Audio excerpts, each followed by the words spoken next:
Olá, pessoal, tudo bem? Bom dia! Vamos então para o nosso segundo tempo. Bom, dando uma breve recapitulada no que nós estávamos falando, tá? Nós estamos estudando o módulo 10, onde fala um pouquinho do governo ditatorial de Vargas, tá? Que corresponde ao módulo 10. Nós vimos, né, o Estado Novo, tá? Nós paramos, né, o nosso primeiro tempo falando na questão da controvérsia quando Vargas ele entra, né, na Segunda Guerra Mundial, tá? Onde praticamente os Estados Unidos meio que obrigou, né, naquela história de política da boa vizinhança, né? O Brasil era dependente economicamente do empréstimo, né, dos Estados Unidos, tá? E nós vamos terminamos a aula falando, gente, de uma contradição, né? Nós vimos a contradição do regime de Vargas, né? Que a sua ditadura era uma inspiração fascista, tá? Mas, ao mesmo tempo que a ditadura dele tinha inspiração fascista, ele estava enviando soldados para combater os regimes fascistas e estava apoiando as democracias liberais, tá, gente? Então, foi uma meia contradição, tá? Do ponto de vista de política externa, fazia sentido a aliança baseada nesse pragmatismo. Né? Era melhor negócio para o Brasil naquele momento. Só que, no entanto, do ponto de vista político interno, essa contradição vai mostrar uma fragilidade no Estado Novo e isso vai contribuir para o fortalecimento das oposições a Vargas. Se o Brasil lutava pela democracia no exterior, deveria haver também uma democracia dentro do país. E a partir daí a gente vai ver o que incitou a crise no Estado Novo. Tá? Aqui, ó. Crise no Estado Novo.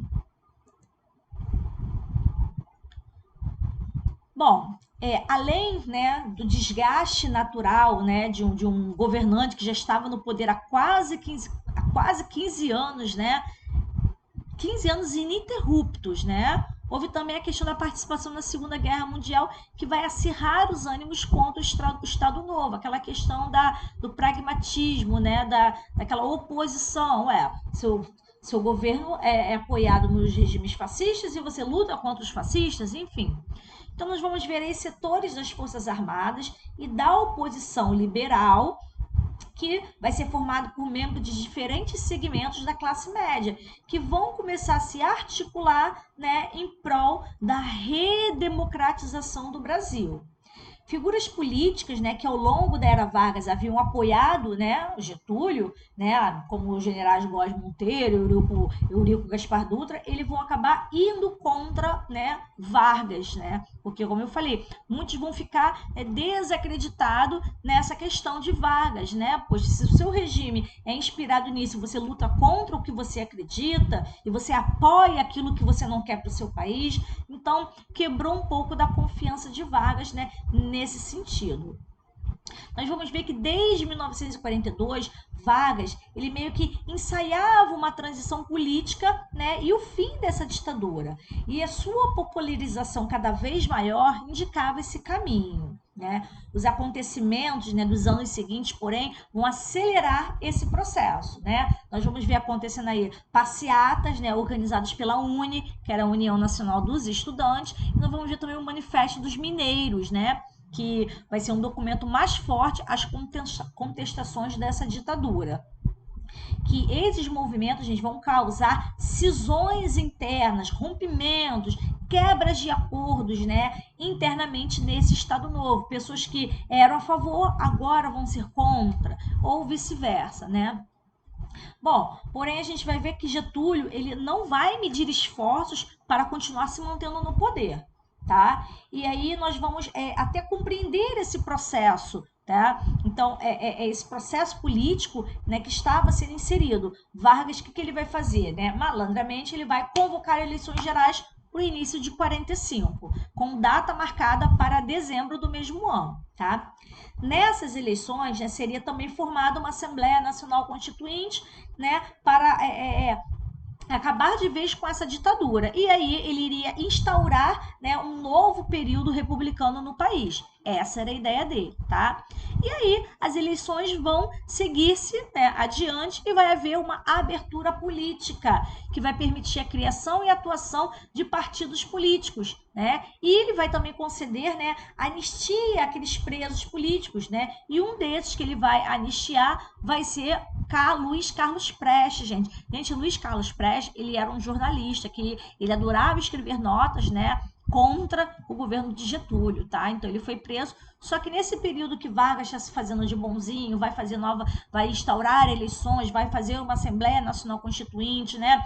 Ele vai voltar com os partidos políticos, então, para uma reabertura da redemocratização e vai fazer anistia, o perdão, né, desses presos políticos, tá?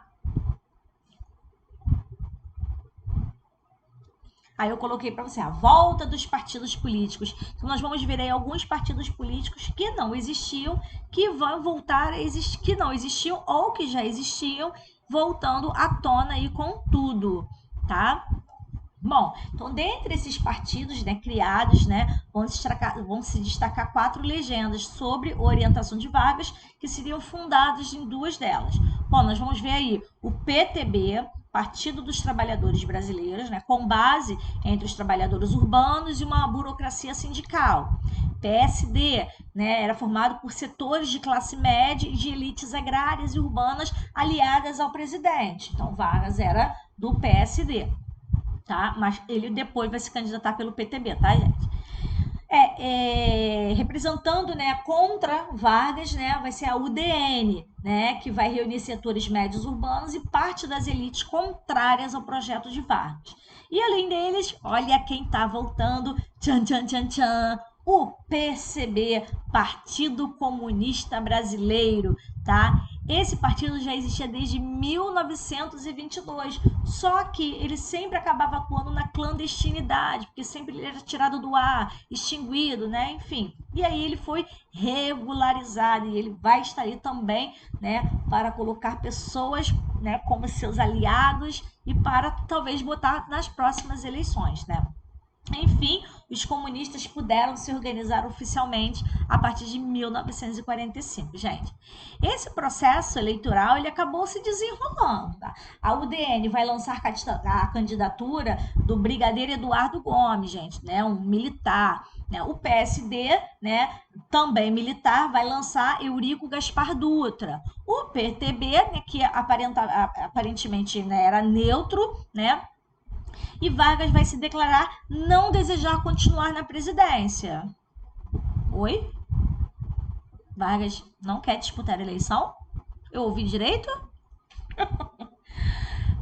Tá bom, Vargas, conta outra. O que ele vai fazer, tá, gente? Ele e os seus aliados vão começar a se articular e vão começar a influenciar as pessoas, tá, no que nós vamos chamar de queremismo, né? Queremismo vem da palavra de querer. Eu quero, né? Que vai ser um movimento que vai surgir em meio à redemocratização, e os trabalhadores vão ocupar as ruas de algumas capitais e vão carregar a faixa escrito Queremos Getúlio, queremos Getúlio. Quer dizer, olha o doce que ele fez. Não vou me candidatar, não precisem. Né? E aí ele e seus aliados vão promover, né, o intuito da população, né, que vão lá com as bandeiras, né, queremos Getúlio, era tudo que ele queria ouvir, né, gente? Queremismo, nós queremos, né? Enfim, ao perceber, né, esses movimentos de bastidores, né, pela manutenção de Vargas no poder, os setores do exército, que era liderado pelos generais Góes Monteiro e pelo Dutra, né, Gaspar Dutra, eles vão se articular para derrubar o presidente e pôr fim no Estado Novo. Vamos tirar logo Getúlio daqui antes que aconteça a próxima eleição e ele vai dar um jeito de entrar na política, tá? Então, diante desse golpe, Getúlio vai concordar publicamente com a sua saída. E vai embora, vai retirar-se do Rio de Janeiro e vai lá para São Borja, né? Sua cidade natal lá no Rio Grande do Sul. É isso aí. Estranho, né? Enfim. E aí, o presidente do Supremo Tribunal Federal, José Linhares, vai assumir interinamente a presidência e vai conduzir. Lembra que não tinha vice, tá? Cadê o vice? Lembra que Vargas, quando instaurou o Estado Novo, ele não tinha vice, ele tirou o vice. Então, foi, né, o presidente do Superior Tribunal Federal, tá, gente? Ele vai assumir interinamente a presidência e vai conduzir esse processo eleitoral. E nessa disputa, quem vai ganhar é Eurico Gaspar Dutra, gente. É ele que vai ganhar aí, gente. Galera, peraí que aconteceu alguma coisa aqui na minha tela. Eurico Gaspar Dutra, tá, gente? E ele vai ser eleito, né, novo presidente da República e vai assumir o cargo em janeiro de 1946. E aí, fim. É o fim do Estado Novo. Oh, que lindo! Oh, que romântico! Mas será que foi só isso mesmo? Bom, pessoal, por conta própria, o livro de vocês termina aqui, né? Só que eu achei que terminou uma forma meio ingrata, né? Que nem quando você tá no auge do filme, a mocinha morreu, quem matou? Não sei. E o filme acaba. Então eu falei assim, não, eu vou fazer o restante da novela, né? Vou fazer o restante da novela para os meus alunos, né? Então nós vamos ver aí, ó, nós vemos aqui, ó, Dutra, né? Eurico Gaspar Dutra com Getúlio Vargas. Olha, gente. E aí vem um novo capítulo, Vargas, o retorno. Galera. Bom, Vargas, gente, ele vai concorrer à presidência nas eleições de 50, tá? Vocês acharam que ele estava quietinho lá no Rio Grande do Sul, mas nas próximas eleições, depois que Eurico Gaspar Dutra ele, né, ele acaba, né, o poder dele, acaba a presidência, o mandato dele, né, Vargas vai voltar lá do Sul e pá, vai se candidatar lá pelo PTB às eleições de 1950, tá?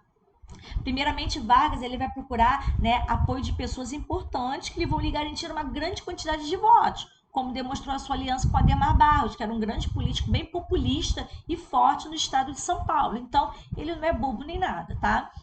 Vargas, ele vai procurar realizar aliança com os membros do PSD e até mesmo vai aliar-se, né, alguns membros da UDN, tá, gente? Mas a UDN era contra Vargas, tá?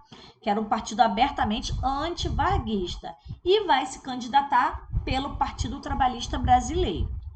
Ele vai defender uma política de bem-estar social, com ampla, né, com ampliação dos benefícios para os trabalhadores e vai definir também a priorização da industrialização. E, como se era de esperado, Vargas vai vencer. Gente, ele vai vencer seu adversário com 48,7% dos votos, né? E com isso ele vai garantir, dessa vez de uma maneira democrática, o seu retorno à presidência, tá?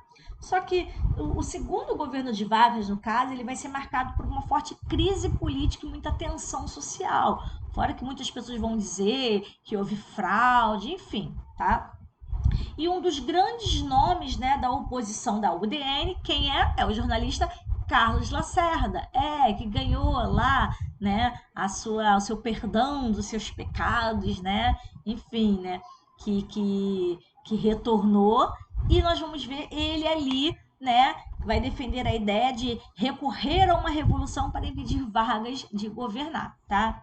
Só que nós vamos ver que os nacionalistas eles vão defender a intervenção do Estado na economia, que já era uma proposta liberal defendida, né, que o desenvolvimento brasileiro deveria ser realizado com a utilização de capital estrangeiro e a intervenção do Estado na economia deveria ser limitada no máximo. Nós vamos ver, né, que Getúlio ele tende, né, a uma proposta desenvolvimentista nacionalista. E a ação do governo que mais repercutiu foi a proposta da criação de uma estatal para explorar o petróleo. Olha aí, ó, Vargas agora fazendo isso daí. Então, Vargas vai propor e vai criar, tá? A Petrobras e a Eletrobras, sendo que a Eletrobras foi um projeto que acabou não avançando no seu governo, tá? Petrobras, né, a forma de o Brasil próprio ter a sua forma de explorar o petróleo, tá, gente? E aí nós vamos ver, né, que a situação vai agravar quando vai acontecer um atentado da Rua Toneleiros, lá em Copacabana, tá? Aonde Carlos Lacerda, ele vai sofrer uma tentativa de assassinato, tá? Carlos Lacerda, gente, ele era o maior opositor de Vargas, grave isso aí, tá? E aí, só que ele vai sofrer um atentado, só que ele vai se ferir levemente. Mas um dos seus seguranças, que era o major da aeronáutica, Rubens Vaz, o que foi? Morreu. E aí a crise atingiu o governo, deixou a situação insustentável, né? Vão ver aí que quem foi o mandante desse assassinato, né, durante as investigações, né, foi Gregório Fortunato, que ele era chefe de segurança lá do Palácio da Presidência. Então, ó, vamos dizer que tinha dedinho de Vargas aí. E isso vai servir novamente para desestabilizar o governo de Vargas, desestabilizar, tá, a sua presidência. E aí vão ter denúncias que vão descobrir, né, esse envolvimento também, tá, de Gregório Fortunato, né, no esquema de corrupção. E isso, como eu falei, né, vai indicar que não houve envolvimento do presidente, mas que não vão deixar barato isso não, né? Aí a gente vê Carlos Lacerda sendo carregado, né, por policiais, né? Ele foi ferido levemente. Então, gente, esse, né, atentado à Rua Toneleiros vai deixar, né, mais abalado ainda, né, o governo de Vargas, tá? E em 23 de agosto, gente, em 23 de agosto de 54, a gente já está no ano de 1954, tá? O vice-presidente, né, de Getúlio, que era Café Filho, ele vai romper abertamente com Vargas e vai reforçar o seu isolamento do presidente. Quer dizer, cada vez mais Vargas foi perdendo adeptos, né?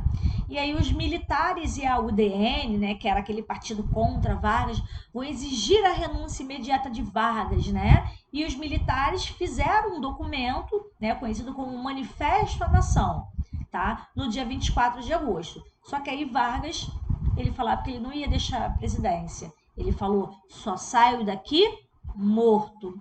E foi exatamente isso que aconteceu, tá, gente? Os militares, né, deram um ultimato para Vargas, né, deixar o Palácio do Catete. Só que nesse mesmo dia, Vargas ele vem a se suicidar, atirou contra o próprio coração e deixou uma carta-testamento que foi redigida por ele próprio, defendendo os seus feitos e o seu governo.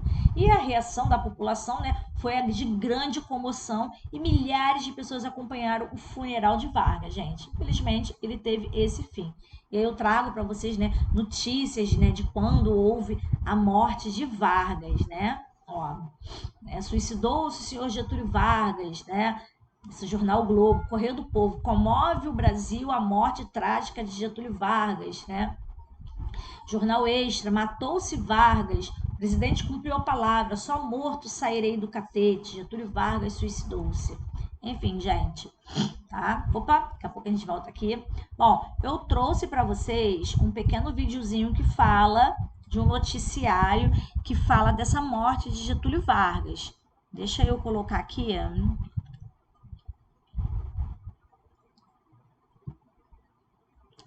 para vocês. Só um minutinho. Que é a carta, na verdade, esse documento não é um documentário, é um videozinho de alguém narrando a carta testamento de Getúlio, tá?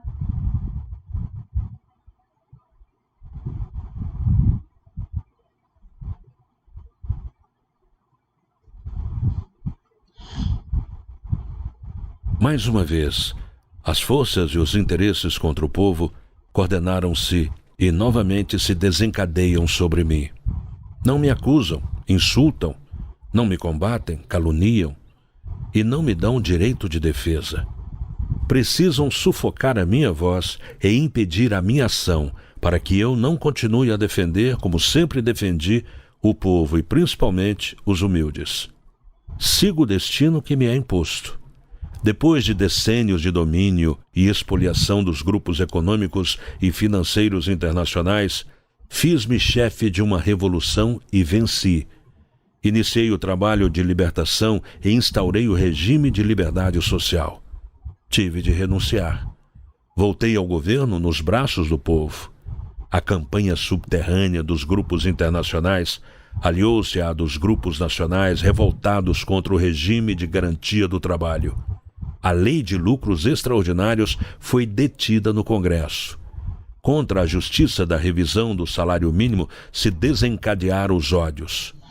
Quis criar liberdade nacional na potencialização das nossas riquezas através da Petrobras. E mal começa a funcionar, a onda de agitação se avoluma. A Eletrobras foi obstaculada até o desespero. Não querem que o trabalhador seja livre. Não querem que o povo seja independente. Assumiu o governo dentro da espiral inflacionária que destruía os valores do trabalho. Os lucros das empresas estrangeiras alcançavam até 500% ao ano.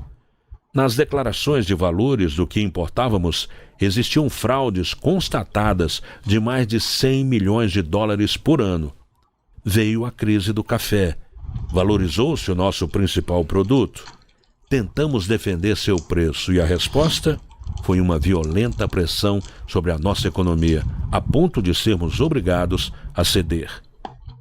Tenho lutado mês a mês, dia a dia, hora a hora, resistindo a uma pressão constante, incessante, tudo suportando em silêncio, tudo esquecendo, renunciando a mim mesmo para defender o povo, que agora se queda desamparado. Nada mais vos posso dar, a não ser meu sangue. Se as aves de rapina querem o sangue de alguém, querem continuar sugando o povo brasileiro, eu ofereço em holocausto a minha vida. Escolho este meio de estar sempre convosco. Quando vos humilharem, sentireis minha alma sofrendo ao vosso lado. Quando a fome bater à vossa porta, sentireis em vosso peito a energia para a luta por vós e por vossos filhos. Quando vos vilipendiarem, sentireis no pensamento a força para a reação. Meu sacrifício vos manterá unidos, e meu nome será a vossa bandeira de luta. Cada gota de meu sangue será uma chama imortal na vossa consciência e manterá a vibração sagrada para a resistência. Ao ódio, respondo com o perdão. E aos que pensam que me derrotaram, respondo com a minha vitória. Era escravo do povo, e hoje me liberto para a vida eterna, mas esse povo de quem fui escravo não mais será escravo de ninguém. Meu sacrifício ficará para sempre em sua alma, e meu sangue será o preço do seu resgate. Lutei contra a expoliação do Brasil, lutei contra a expoliação do povo, tenho lutado de peito aberto. O ódio, as infâmias, a calúnia não abateram meu ânimo. Eu vos dei a minha vida. Agora vos ofereço a minha morte. Nada receio. Serenamente dou o primeiro passo no caminho da eternidade e saio da vida para entrar na história.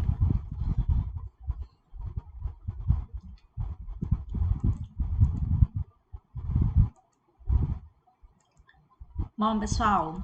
Ih, caramba, calma aí. Espero que vocês tenham gostado. Tá bom? É muito interessante, né, a gente ouvir a carta testamento dele, que ele fala, né, do seu legado. Enfim, chegou a hora da atividade, tá?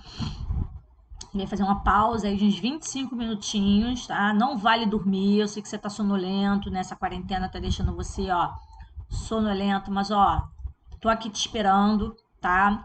Pausa aí o vídeo um minutinho, para que você faça os exercícios da página 219 até a página 221. E daqui a pouquinho você retorna para a gente poder fazer a correção juntos, tá bom? Ó, não vale dormir igual aí o poderoso chefinho, não, hein? Então, tô te esperando.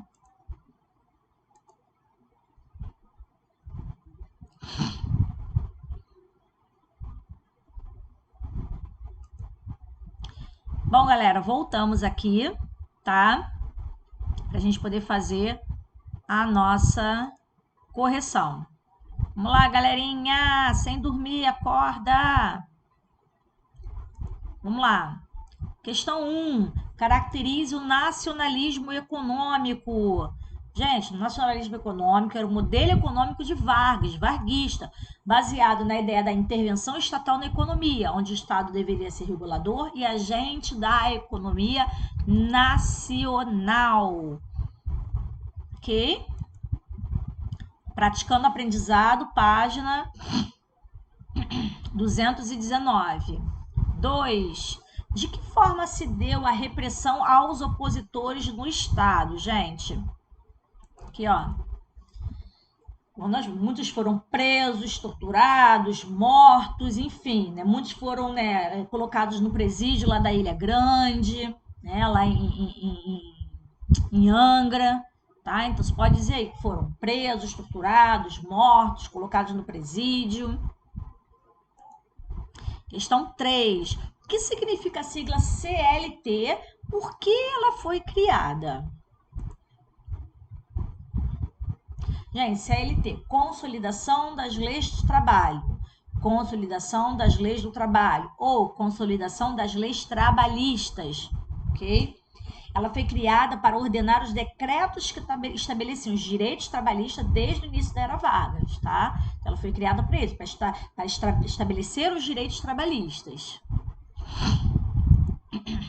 Ai, gente, tô atacada da minha alergia, que tá brava. 4. Aponte 2 elementos da crise do Estado Novo. Gente, eu botei vários aqui.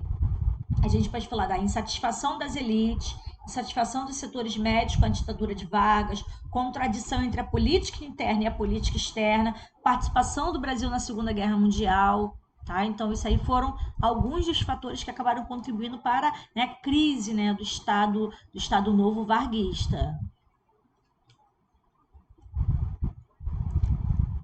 Próximo, aplicando conhecimento. 1. Segundo o texto, de que forma, né, o Estado Novo planejava utilizar os meios, né, de comunicação, gente? Bom, eles deveriam usar na construção, tá, né, para difundir. Você pode dizer que foi usado, né, para difundir padrões de comportamento, tá? Como é que se diz? Expandir a figura do bom homem, de Vargas, tá? Aí, isso aqui é a resposta do livro, tá, gente? Eu tô dando a minha resposta pessoal. Isso aqui é a resposta do livro, também você pode botar. Expandir a cultura, tá bom? A partir do rádio, do cinema, das festas, tá? 2, página 219.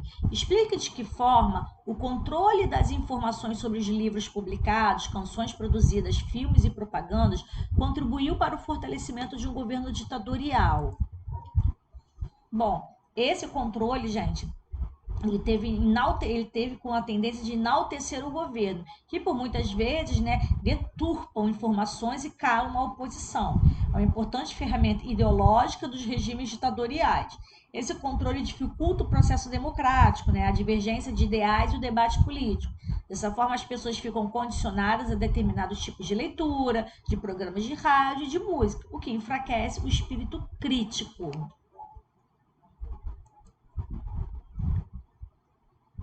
3. Analisa a importância do DIP para a construção da figura política de Vargas e do nacionalismo no Brasil durante o Estado Novo. Gente, esse DIP, né, esse departamento, ele vai incentivar canções, programas de rádio, livros e filmes para enaltecer o Estado Novo, então enaltecer a imagem de Vargas. E vai contribuir também para a consolidação do nacionalismo e do trabalhismo de Vargas. Do mesmo modo, né, que interferia nas propagandas enaltecendo do regime, atuava de maneira a calar as perseguições, né, a calar e perseguir os opositores.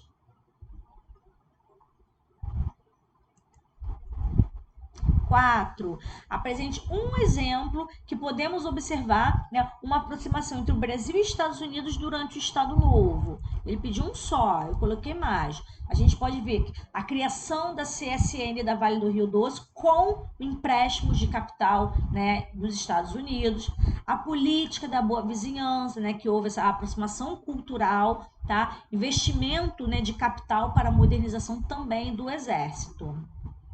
Eu já sei colocar na resposta do próximo. Vamos lá, desenvolvendo habilidade. Os brasileiros se reuniram em torno do Brasil e decretaram dessa vez com determinação de não consentir que a discórdia volte novamente a dividi-lo. O trecho do discurso do ministro da Justiça citado acima, feito logo após o golpe do Estado Novo, aponta para uma aliança entre, letra A, nacionalistas e anticomunistas, que compunham uma parte heterogênea, diferentes, tá? Como sustentação do novo regime. Então, letra A. 2. Nós temos aí a imagem, né? Todo mundo enaltecendo a imagem de Getúlio Vargas, aí foi numa manifestação de 1º de maio. Qual das alternativas abaixo está de acordo, né, com esses grandes eventos públicos, gente? O que Vargas queria com isso? Letra A, né? A aproximação em relação à classe trabalhadora, né? Buscando mantê-la sempre com a seu apoio, né? Buscando a sua base do seu apoio. Então, também é letra A. 3. Nós temos aqui, né, um trecho de um samba, né? Meu chapéu do lado, tamanco arrastando, lenço no pescoço, navalha no bolso. Eu passo gingando, provoco desafio e tenho orgulho em ser tão vadio, né? Lenço no pescoço, Wilson Batista, né? Quem diga é quem tem razão. Eu digo e não tenho medo de errar. O bonde São Januário leva mais um operário, sou eu que vou trabalhar. Né? Também é um samba de bonde São Januário, Wilson Batista e Ataúfo Alves. Esses sambas, né, do mesmo compositor, eles valorizam comportamentos diferentes em cada um dos períodos em que foram criados. Isso está associado à letra C, ao controle exercido pelo DIP e à busca por espaço nas rádios brasileiras, tá? Número 4, a hora e última. Havia traços comuns entre a corrente autoritária e o integralismo totalitário, mas eles não eram idênticos. O integralismo pretendia alcançar seus objetivos através de um partido que mobilizaria as massas descontentes e tomaria de assalto o Estado. A corrente autoritária não apostava no partido, e sim no Estado. Não acreditava na mobilização em grande escala da sociedade, mas na clarividência de alguns homens. Para ela, no limite, um partido fascista levaria à crise do Estado. O estadismo autoritário, ao contrário, conduziria seu esforço. Então, a análise está relacionada ao apartidarismo estabelecido no Estado Novo. Tá? Então, nós temos aqui letra B. Bom, galera, encerramos aqui. Opa, tá? Encerramos aqui. E lembrando que eu vou deixar atividade de casa, tá? Deixa eu aumentar aqui para mim. Eu vou estar deixando atividade de casa. Essa atividade de casa é para você estar respondendo ou pelo Google Classroom, me mandando somente as respostas, tá, gente? Ou lá pelo plural mesmo. Caso ninguém consiga, pode estar enviando pelo e-mail, mas por favor, se identifique. Senão você coloca lá Joãozinho das Caveiras. Eu não sei quem é o Joãozinho das Caveiras. Tá? Ou então entra pelo e-mail, né, do seu responsável, que eu também não sei. Então, quem fala comigo por e-mail tem que se identificar, por favor. Bom, galera, então fiquem com Deus. Até semana que vem com o módulo 11. Tchau, tchau.